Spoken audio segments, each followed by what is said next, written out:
A quote from Mary Beard in Women and Power, a Manifesto. What we need is some old-fashioned consciousness raising about what we mean by the voice of authority and how we've come to construct it. At my local indie bookstore on the east side of Los Angeles, I got to chatting with the cashier.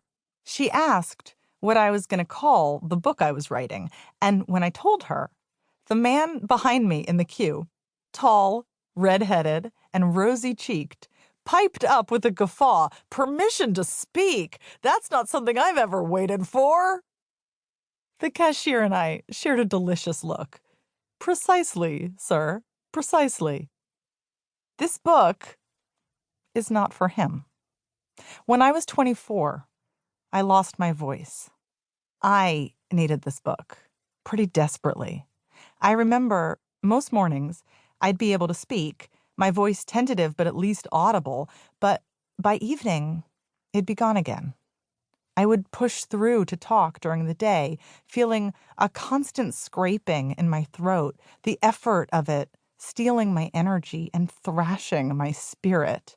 Something was very wrong, but I didn't know what.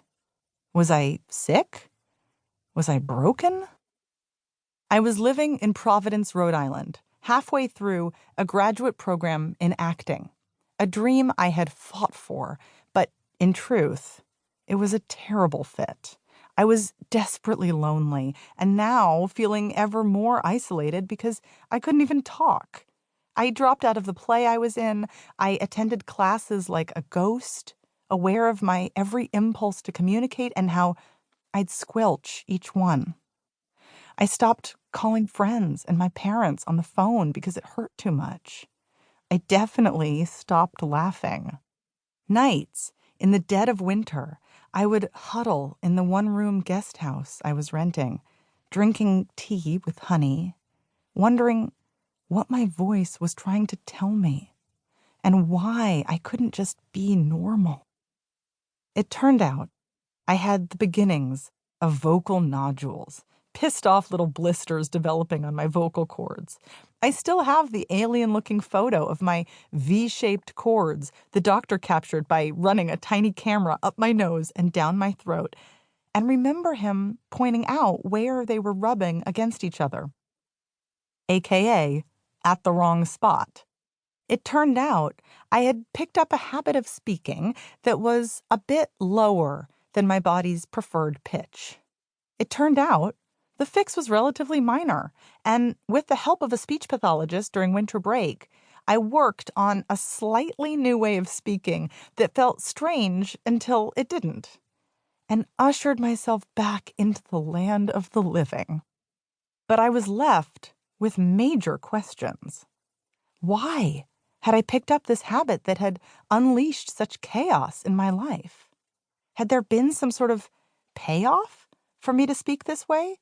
Or was it simply bad usage, as the head of my acting program pronounced it in front of the whole class with a tisk in his voice when I'd first returned from the doctor with the diagnosis? Like he was accusing me of messing up my voice on purpose. Like I could have chosen good, healthy speaking, but I chose bad instead out of what? Laziness?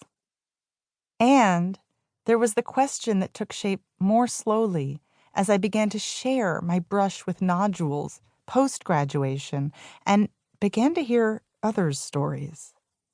Was I actually abnormal?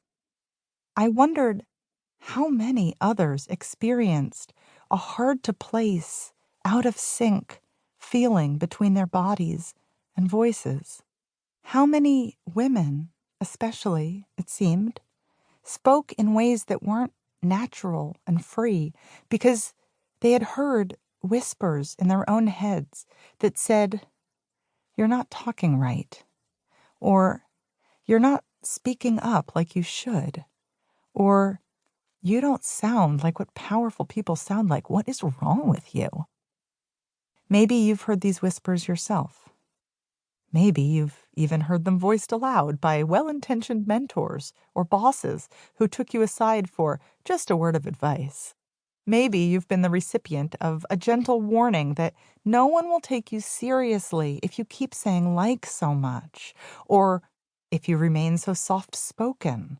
Or maybe you've been told you sound too angry or strident or pushy or shrill, or you speak with an accent or a particular style of speech that codes for unprofessional or undereducated, according to those well-meaning, educated professionals.